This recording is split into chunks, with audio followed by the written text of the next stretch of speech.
Yeah, I'm back again. I got cut off. In any case, you're looking at my swordtails.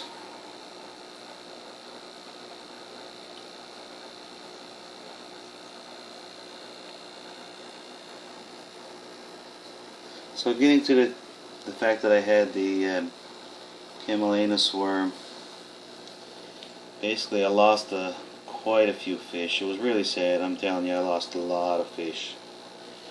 A lot of tetras, a lot of guppies, a lot of cories.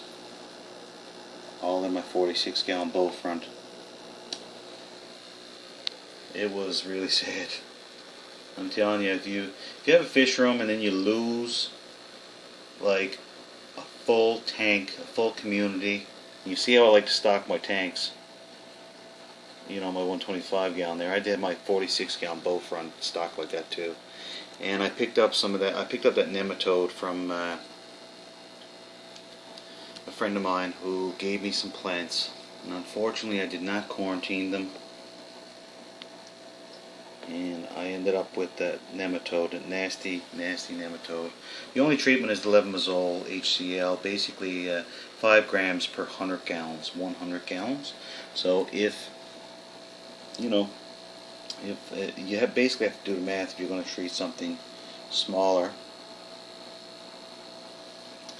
I don't know if I overdosed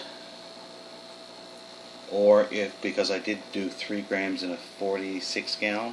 If you do the math, obviously that is an overdose, but there's such a shitload of information online about how to use that medication for your fish, and it, I couldn't pick no sense out of the loaches.com information that was there. Holy shit, it was crazy.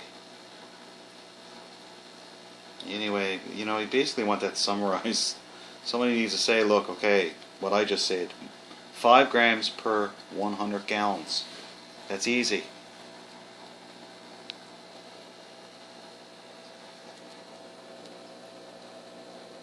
So you basically suck the shit out of your tank, substrate, and 70% of your water has to be removed. Then you treat with the Levamisole. You leave it in for 48 hours, and you suck out 70%, vacuuming intensely again.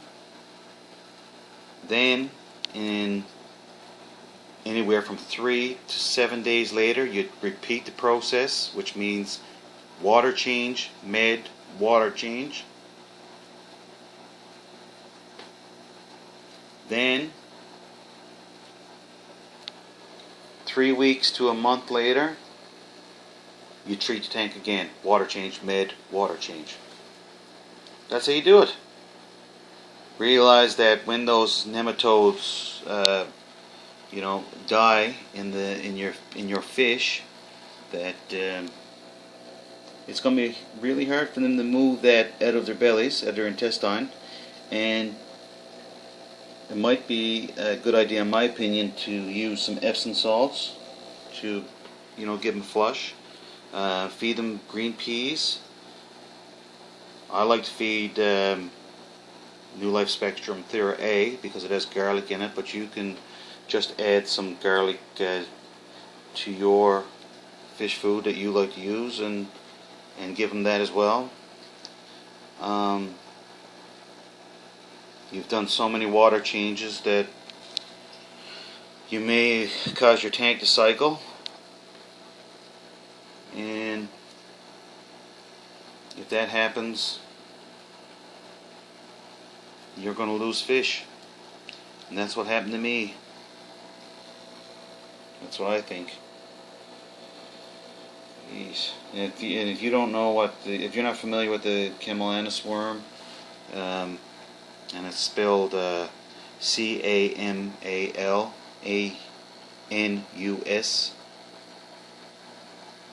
nematode. It's a red worm that you'll see protruding out of your fish's anus. It can come out to even as far as half an inch. Yeah. But I believe that most times what you see is just a little hair sticking out of your fish's anus. If you have a fish that has a swollen anus and it has, you know, 2 or 3 worms hanging out of it, almost like looks like, you know, something that has blood in it almost, then you can freak out. It's okay, because you're fucked unless you get that Levamisole in and quickly, because once that once the fish gets to that point, you know that your tank is infested. Yep. Very serious. And anybody that's had it will tell you that it is extremely hard to get rid of. And if you're a fish room owner or MLS, multi-tank syndrome, MTS, sorry, it's going to cost you some money. There's lots of places you can get Levamisole. If you live in Canada, believe it or not, yes you can. It is banned here. It's something that drug dealers add to cocaine to, you know, dilute it, I guess, you know. And it's dangerous to your skin.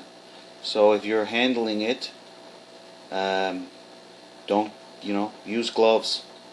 And you're going to need a scale to weigh it. You really do. You can't estimate it. You can't use, you know, spoons to figure out the dose. You should really weigh it to make sure that you have. Because I know some people say you can't overdose, but, you know, I think fish are sensitive to it, especially small tetras and cories, scaleless fish.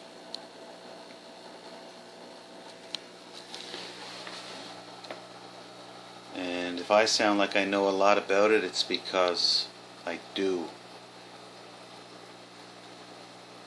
And you will too if you get it.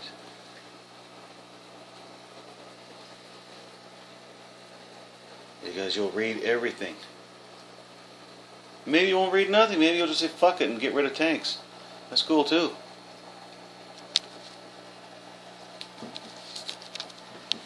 Okay, I gotta stand. There we go. Okay, so this is my quarantine tank. Everybody should have one, seriously. If you don't, it's like having sex without a condom with a girl you just met at the bar. Yeah. You wouldn't do that if you have any sense. Anyway, a lot of people don't have a quarantine tank. I didn't have one, and I've had fish for a long time, and I've had mini tanks for quite a while. But I learned my lesson. These guys are going to be going in my 46 gallon. These are the cories that did survive. There are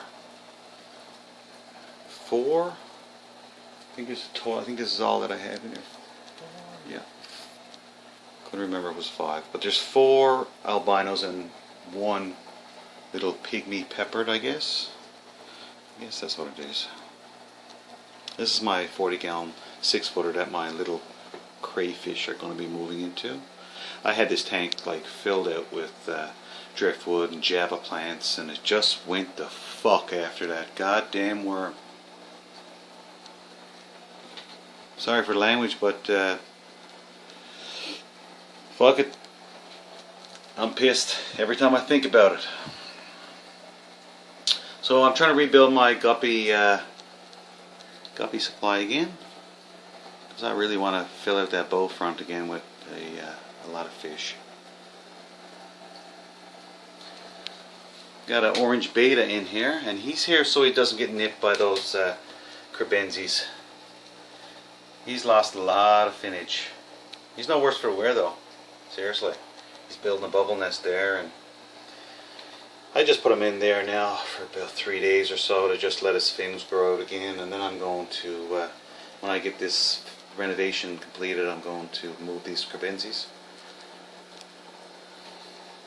Not sure where yet, but somewhere. in my house. I'm not going to get rid of them. I also got a little female up here. I'm going to put her into 125 eventually. Yeah, even lost plants because the tank just died. Shit, you wouldn't believe it. And it was, I don't know if it was all the water changes and the messing around. And I had like rare pistogrammas. They were rare in my area anyway. And they all died, sadly.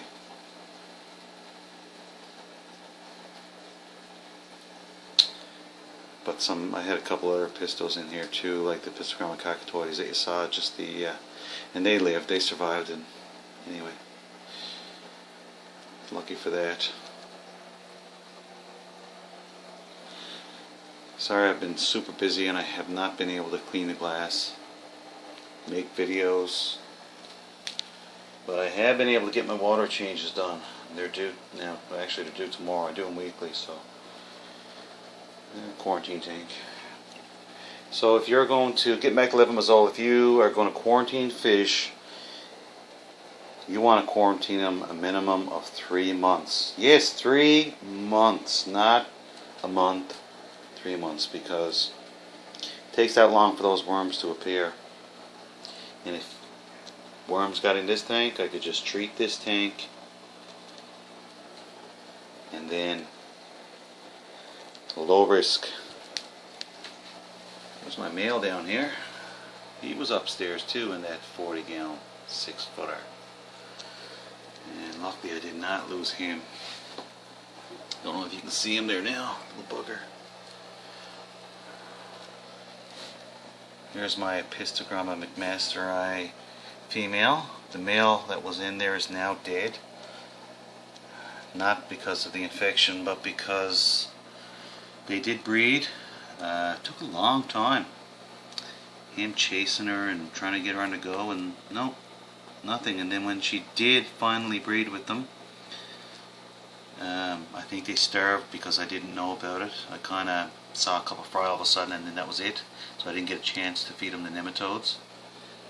See a little fry in there? I'll talk about him after. I don't know if you can see him in there. Yeah, there he or she is. Anyway, so after the spawn that did survive, the male decided he was going to eat them all. Then this next batch, I don't know what happened, never did see the fry, but she did all the motions, you know, in a cave, all that stuff, and you know, missing for like 3-4 days, and that was it. Then she came out, and she was probably still pissed with him for eating the fry, and she just nailed him. Killed him. Oh well.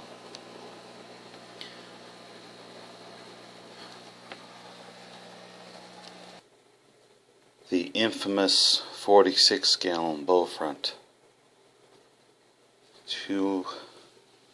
3 large foam filters in there. A 110, Aquaclear 110.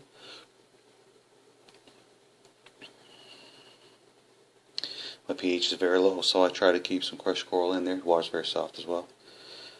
So I keep that in there just to add a little chemistry to the tank, I guess. Lack of a better expression. A new female guppy. She is beautiful. Brightly colored blue in the back there and tail. And these, that's a survivor, by the way. He survived the infection. Like the Night of the Living Dead. Or Walking Dead, sorry. Here's a platy that survived, and a new male guppy. He's beautiful. Love him. He's awesome. Awesome fish. I knew that this tank was infested when... Sorry, I was just looking at something there. When one of my platies, sorry, one of my male platies had that little string hanging down. Anyway, survivor here, the only tetra to survive in this tank. can almost, I'd like give this guy a treat every time I see him.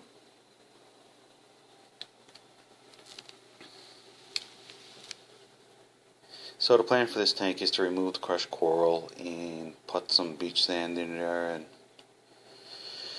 and add the crushed coral to my Frontosia tank that I'm going to have, and because I know that this tank is now free of infection. This is the only bristlenose to survive in this tank. He's a champion. Seriously, I lost a lot of bristlenose.